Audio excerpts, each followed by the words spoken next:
Lecture 6. Jesus taught modern medicine and occupational therapy. We will see that that is true. He didn't teach a dogma or a creed. He didn't teach ethics, but he taught us how to live. O heedless one, how long will you choose to be heedless? And scoffers delight in scoffing, and senseless folk hate knowledge. Proverbs 1:22. We've already learned that there is but one mastermind in the whole universe, and that our minds are but a reflection of it. Few people know this, and fewer understand how it operates through the individual. There is but one mastermind in the whole universe. A wonderful truth that there cannot be two masterminds, there can only be one. And our mind's a reflection of that mind. We exist in it, and it exists in us. Very few people know this. Fewer understand how it operates. We'll try and see tonight the great mystery behind this wonderful truth. In everything you see and touch, this mastermind operates. Without it, there could be no direction, no control. So we must recognize this mastermind in everything from the lowest to the highest. Then we know that all things are in their right place. No matter what you see, the beautiful flower, there is a mastermind behind it all, expressing itself through it. How could it come to be such a wonderful thing without this mastermind?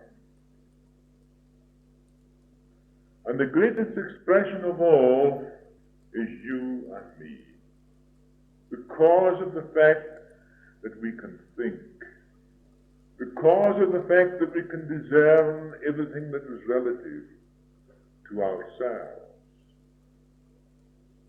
and because of the fact that we can become aware of the consciousness of this mind in us, which is the ruling factor in everything in the universe, including the flowers. How is it then that we can use this mind, or allow this mind to use us in such a way that we become, as it were, the channels through which it flows? Well, it was the Master Jesus that showed us that way. How can I make you realize that the universal mind and the individual mind are one and the same? Because it cannot be otherwise. If you think that they are separate and distinct, then you create separation. And it is this separation in the mind is the cause of all our troubles. We create the separation. God doesn't create it. We put on the brakes. We've got to take the brakes off. God doesn't put them on, nor does he take them off. We have to take them off because we put them on. We have to eliminate separation from our minds because we accepted it. Therefore we prevented what is known as the universal mind expressing itself through the individual. So in fact that the universal mind and the individual mind must be one, it shows there can be no separation at all between you and me. The truth is that the universal is expressing itself through the individual. When the individual realizes this, freedom comes. And the attitude of mind towards the external becomes entirely different to that of one who does not realize this great truth. Think now your attitude towards things external to yourself. How do you react to this? How do you react to that? What emotion have you to this? What emotion have you to that? Then you discern in yourself that great and mighty truth about yourselves. How is it then that we can arrive at the wonderful truth of this great story the Master tried to show the world, and yet because he wanted to give them the greatest pearl, that pearl of great price, they refused it? His words were true. Do not cast your pearl before swine, lest it turn and rend. What a truth that was, the Master said. Why? Because they turned on him and crucified him. And he gives them the greatest pearl of all, that pearl of great price, beyond anything that man could think, was the realization of his oneness with the infinite life. But when we try to discern these things external to ourselves, we see them as relative things. Now, how can we come to the realization of this that is not relative? We become aware of it. That which is unanalyzable, that which is undiscernible, it cannot be discerned, it cannot be separated, it cannot be analyzed, nothing can be done with regard to it. It is just it. You cannot destroy the ether, that's the basis of all matter, but you can change matter. But you cannot destroy the ether, because it's the basis of matter. Neither can you destroy the consciousness as the basis of your consciousness either, because it's the basis of all consciousness, it is wholeness. And how do you arrive at the awareness of this? I have found this way the easiest way. As I discern things and I watch them, I'm aware of something that is watching and discerning. Yet my thoughts must flow freely. I must not be caught up in the relative. I must not be caught up in my thought. If my thoughts seem to flow freely, no matter whether they're good and bad, I must not think of them good or bad, otherwise I'm caught up in them. I must not criticize them, or I'm caught up in them. I must not be afraid of them or fear them, or I am caught up in them. I must discern them absolutely, impartially, completely, without emotion and without comparison of any kind. I must see them clearly without being caught up in them. Then I know that I'm free. But if I say, that's good, that's bad, and compare this with that, well, that which is analyzing is caught up in those thoughts, and I'm no longer free.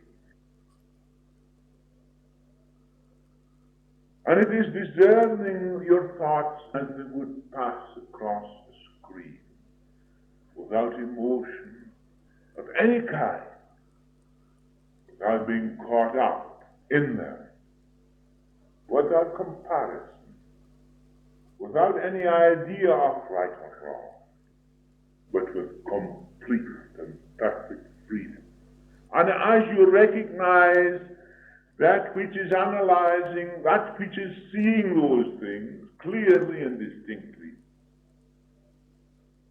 then you know that they are not of you, that they have no power over you. You are free.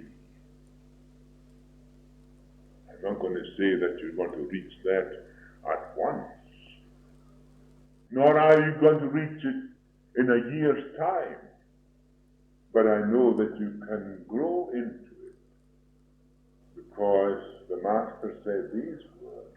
Yes, the tree of life is your salvation. It's a spring of living water rising up to eternal life. It's like the seed, the small seed, the mustard seed that is planted in the ground, that he says is like the kingdom of heaven. And the seed grows into a plant, and the plant grows into a wonderful bush, which is compared to a tree. And when we compare the smallness of the seed, the mustard seed, so very small, and then you compare to what that seed will grow into, it is tremendous. And it covers the whole world. That is to say, this is a recognition of the kingdom of God.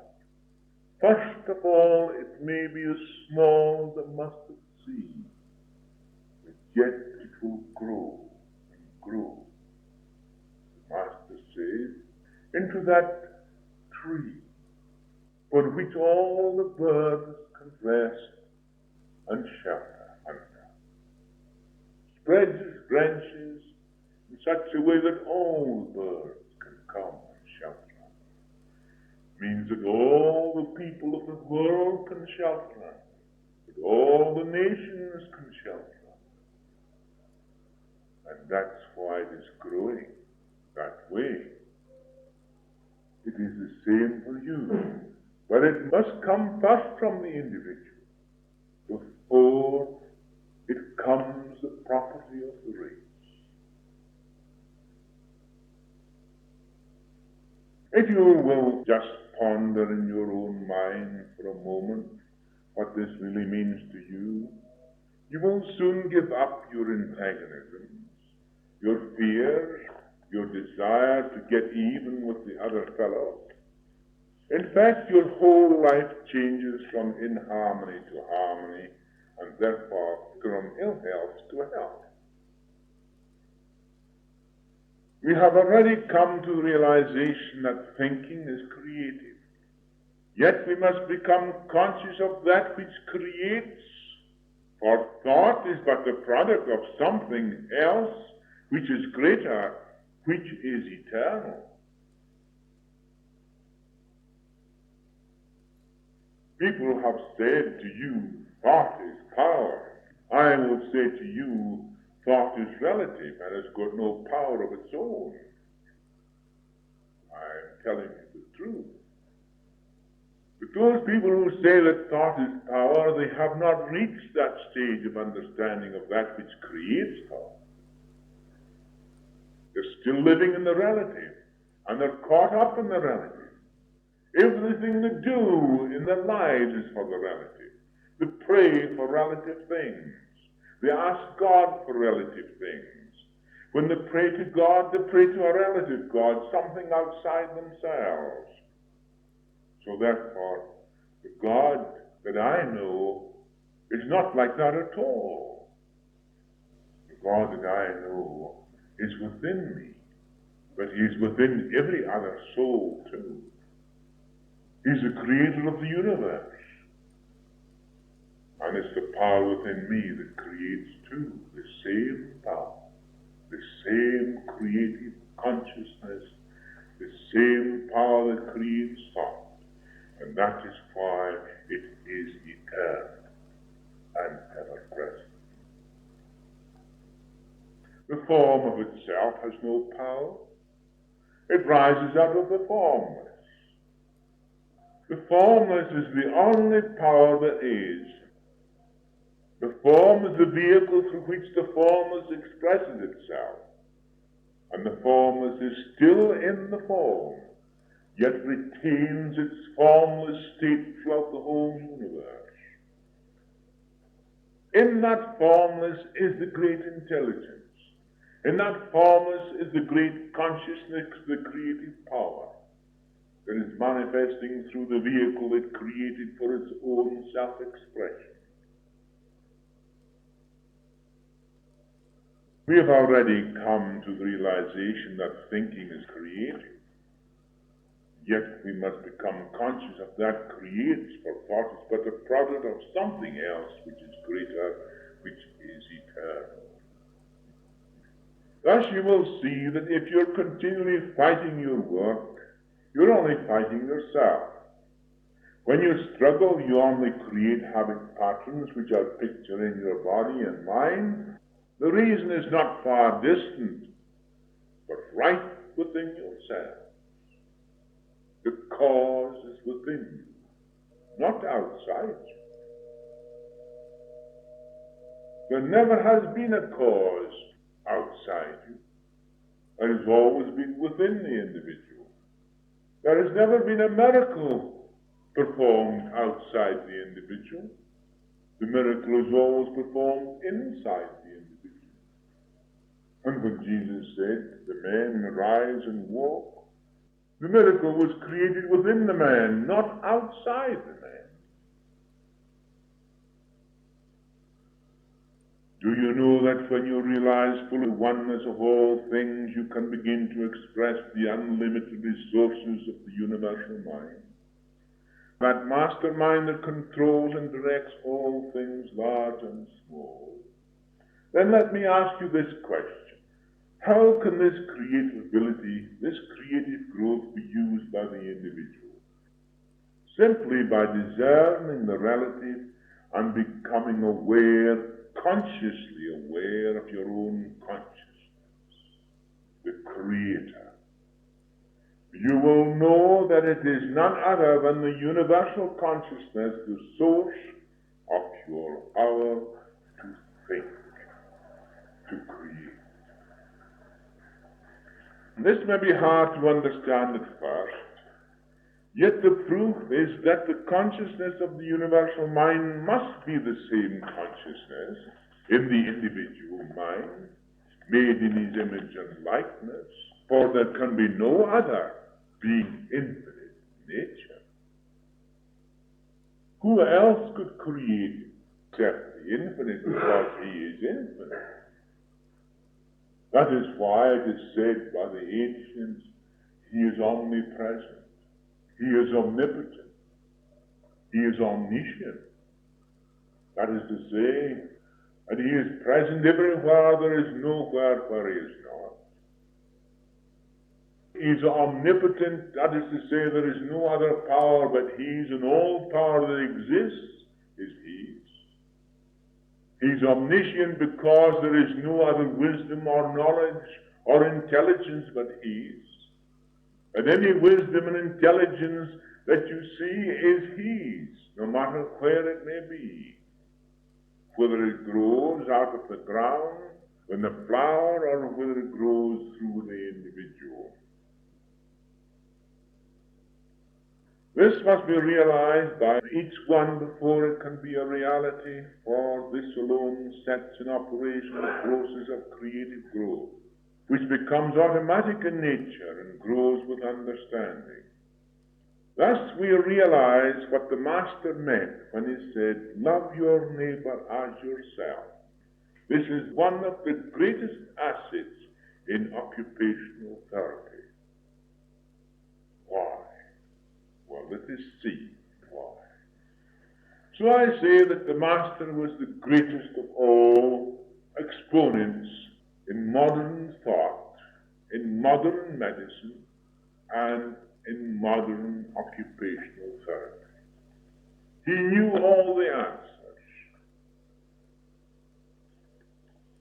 When we hate our enemies, we give them power over us, power over our sleep, over our appetite, our blood pressure, our stomach ulcers, our health, our happiness.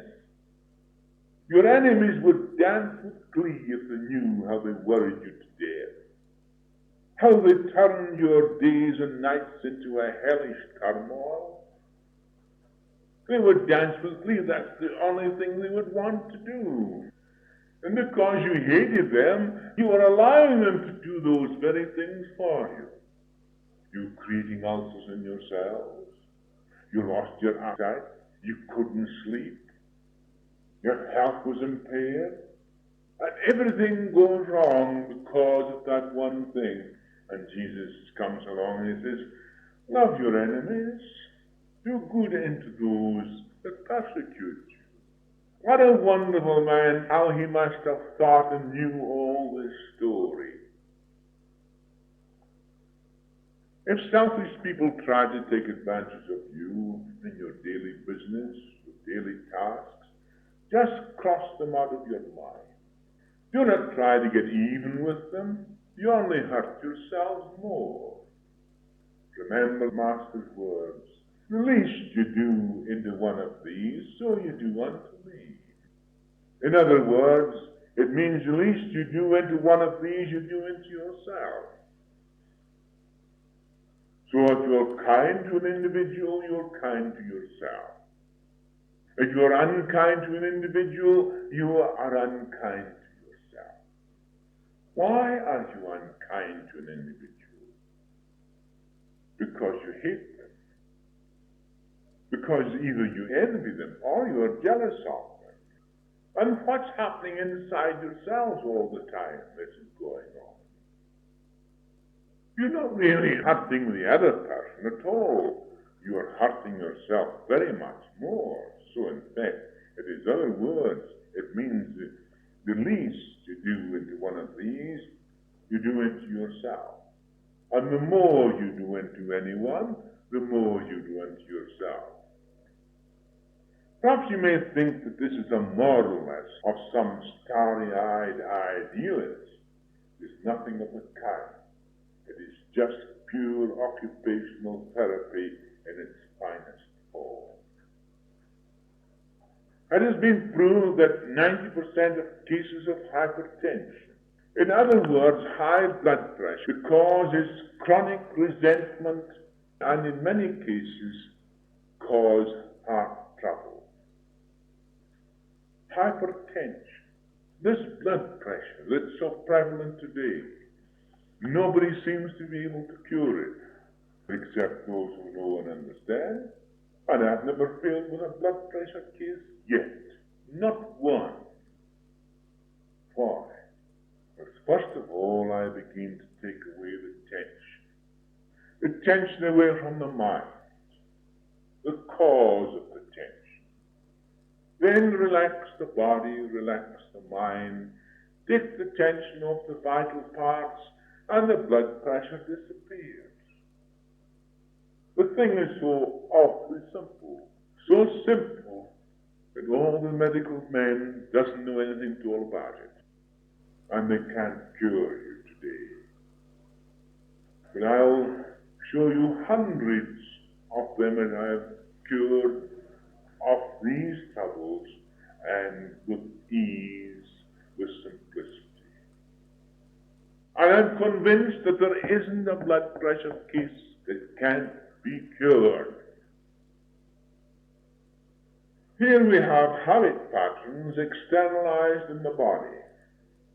So when Jesus said, love your enemies, he was not preaching ethics, which so many people believe. He was really practicing 20th century modern medicine. He was showing you how to live, how to free yourselves from those things that injure you. When he told us to forgive 70 times 7, he was telling us how to prevent high blood pressure, stomach ulcers, heart troubles, and many other ailments. Forgive. An unforgiving heart is sure to make up trouble somewhere. You cannot get away from it. In his parable he said, Forgive and you shall be forgiven. So how wonderful a truth it is, forgive 70 times 7. A person came to me some time ago with a complaint which she had over 4 years, which defied all treatment. She had the usual x-rays, all the round of specialists, without result. When I told her as soon as she would forgive her sister and become friends, the trouble would cease. She looked at me in amazement and said, "How do you know that I hate my sister and her husband?" I said, "By your complaint." She said, "If you only knew what they did to me." I said, "Go and read what the Master said about this thing." She was supposed to be a wonderful Christian. Yes, grand Christian. After a week or so, she returned to see me almost cured. She had made it up. They were friends again, everything forgiven and forgotten. In a fortnight, the whole trouble passed, and she was completely cured. That's only one of thousands of similar cases that can be cured by this way. And Jesus gives us the way for it. He was the greatest exponent of occupational therapy the world has ever seen. His teachings are more than modern medicine, because modern medicine really does not understand yet the teachings of the Master. But I know the application of his teachings will rid ourselves of all these troubles. And that's why I say he was the greatest of all exponents of occupational therapy. Because occupational therapy is nothing more than a science of living. Jesus was right. He was 2,000 years before his time, and today people cannot see the wonderful truth in his saying. When he said, "Love one another," he was telling us how to improve our looks. When love flows out of your nose, your eyes, and your mouth, and your cheeks, they become rosy, and your eyes sparkle, and your smile comes all over you, because you're full of this joy. I know a woman who is so envious and jealous that her face has become haggard with wrinkles. A comparatively young woman who looks 100. Although she tries to patch herself up with creams and powders, the disfigurement still shows through. All the beauty treatments in the world will not improve your looks if you harbor enmity. The best beautifying treatment is the heart full of tenderness and forgiveness. A heart full of love, joyful. How wonderful is it? Bear no ill will towards anyone. Forgive your enemies. Do good unto them that persecute you. And you will think it's a hard thing to do. Well, I'm telling you, for your own health, do it. For your own good looks, do it. For your own figure, do it. Hatred, antagonism, resentment, all these destroy our ability to think, to work, to create. Think now, when you hate, and you antagonism, you have resentment, doesn't that impair your ability to think? You're caught up in all these things that are destroying your health. First of all, your heart begins to flutter. Something flows through your mind. And all the time you're doing something. And this catches you up in your mind. And you forget what you're doing. Resentment, antagonism. You make a scheme in your mind how you're going to get even with the other person. Or leave him alone. Or leave her alone. What use will it be to you if you started the same game? If one person hates, why should you hate her or him? If a person is antagonistic, why should you become sick too through antagonism? Your ability to think, your ability to work, your ability to create is impaired much more so than anything else. All these things the Master put before you and says, do this, do that. And he knew what he was saying.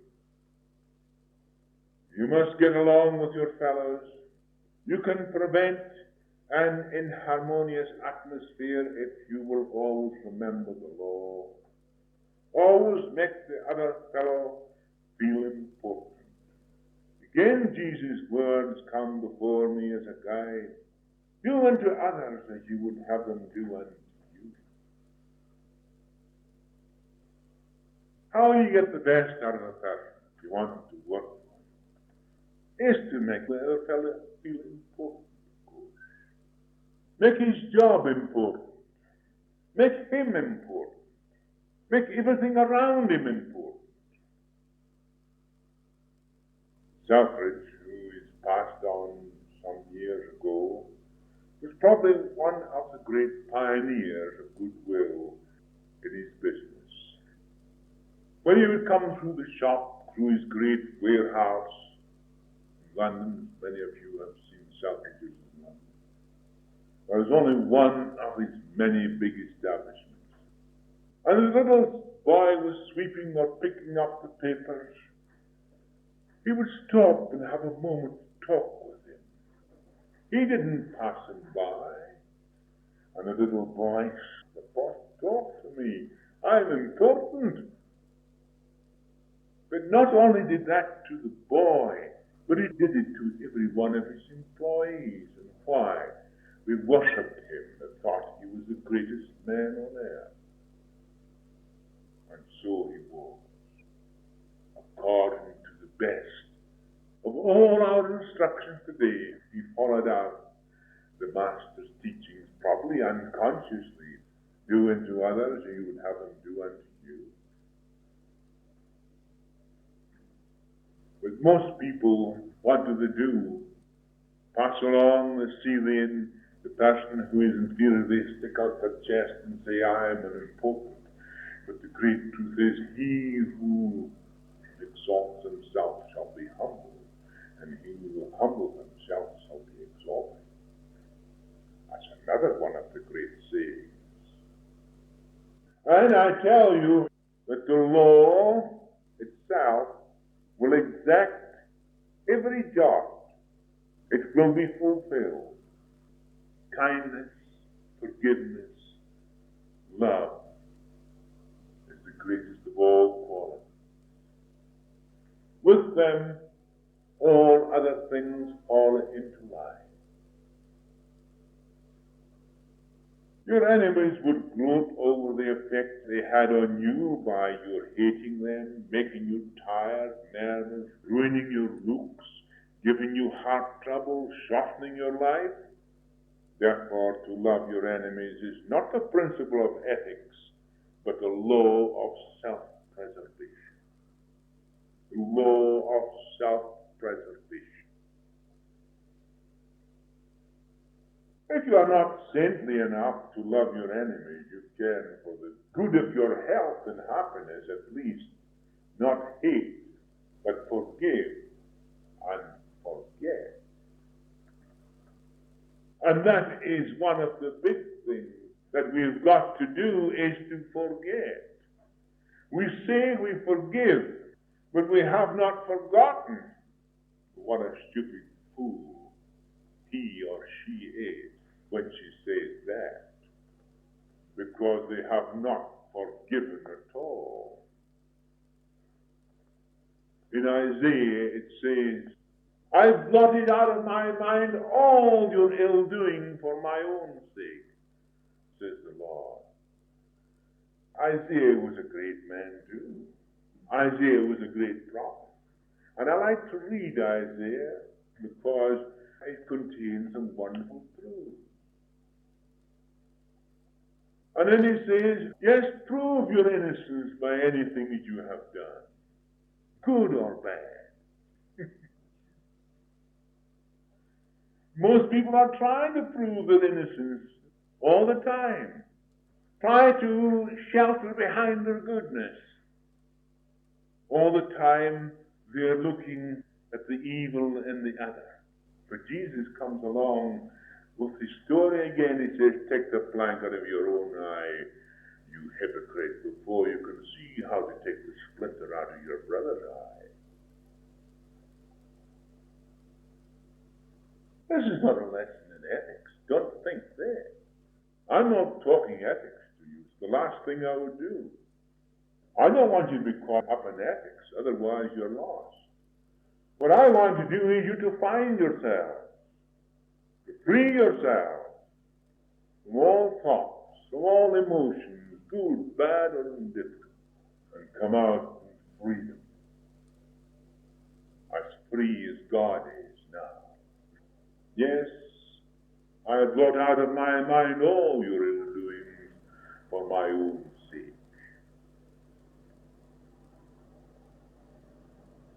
If we do not forget, then we are liable to kindle a smoldering fire that destroys our health, happiness, and ability to work efficiently.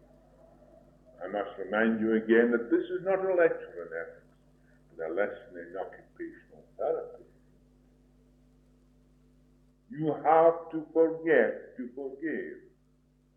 One is linked with the other, because as sure as you're alive, that smoldering fire of a memory that brings antagonisms, that brings thoughts of enmity or jealousy, antagonism into your mind, kindles that smoldering fire in your body and in your mind, and comes up again and shows itself in the form of these invidious habit patterns. Where there is a will, there is a way.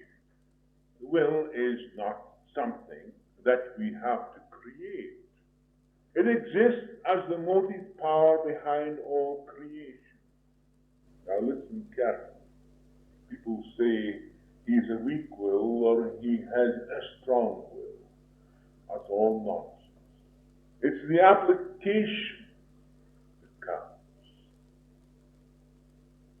Will exists as the motive power behind all creation, and when we become aware of our oneness with the whole, it operates automatically. The greatest will in the world is destroyed because if anything happens to that individual, he becomes like a babe in swaddling clothes. But the individual who is aware of his oneness or her oneness with the whole, this will operate automatically, and you see a transformation. Nothing of the external world affects them, because they have that completeness, that inner peace, that inner calmness, where the will operates automatically. But we cannot have this will unless we forgive. Remember, when you forgive others, you are forgiven. In other words, the Father forgives all your trespasses as you forgive others their trespasses. Again, it's true that it means to you that you are forgiven. All your troubles disappear. Forgiveness is one of the greatest things in the world, for your health, for your good looks. To be able to forgive, we must become big in ourselves. We must become absorbed in something infinitely bigger than the narrow-centered self, is always affected by others, what people say or think or do. Then insults and enmities which we encounter will not matter. We will become oblivious to everything but our cause.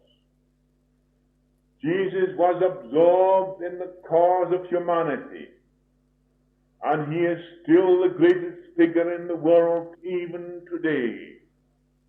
The insults hurled at him by those who should have known better did not disturb his calm interior, because he knew, forgive them, for they know not what they do. What a man. Is there any person today that is fit to be his representative? I would like to know. All these are self-imposed. Jesus said these words, "Any plant that is not planted by my Father will be rooted up." That means that no self-imposed representative, no self-extolled or exalted representative can exist in the world at all. That will be rooted up. And what a truth it was. Where did he dwell? Did he dwell on the outer things? He wore sandals. He took the little children in his arms. He said, "Like of these that make up the kingdom of heaven. If you harm any one of these, you harm me." Therefore we see how wonderful the truth is, to be able to forgive. O heedless ones, how long will you choose to be heedless? And scoffers delight in scoffing, and senseless folk hate knowledge. Great men will always be denounced and insulted, but they are too wise to retaliate. Take some of the great men of the past and the present. When they are attacked and abused, they smile, for they know a smooth tongue turns away wrath. I think one of the greatest of all premiers in the world was Mr. Massey of New Zealand. The history of this man, although he's not so well known as some of the greater, he was a man of great strength of purpose. But he never attacked anyone, neither did he retaliate to any attack upon himself. He brushed it aside with calm words, with a peace that he understood within himself. He was loved by everyone, and I knew him well myself. I knew him intimately, and we used to talk together about those things. And I know well that in his heart he knew something, although he could not define it. There was something there that was great. Yes, so great men know that envy and jealousy in the mind of others makes them say and do things that the same person would not do. Therefore, I would say that a person who has hate, deep hate, a person is so filled with antagonism or the borders of insanity. What would they do? What have they done? Have they not tried to shoot one another, destroy one another? Now listen to these words. Love your enemies, bless them that curse you, do good unto them that hate you, and pray for them that despitefully use you and persecute you, so that you may be children of your Father which is in heaven. This will give you the peace that millions have sought in vain by other means. Yes, millions have sought for this peace, but they have not got it. They have tried, but they did not know how to get it. But here are the words and the means of how you shall get it. Listen to these words.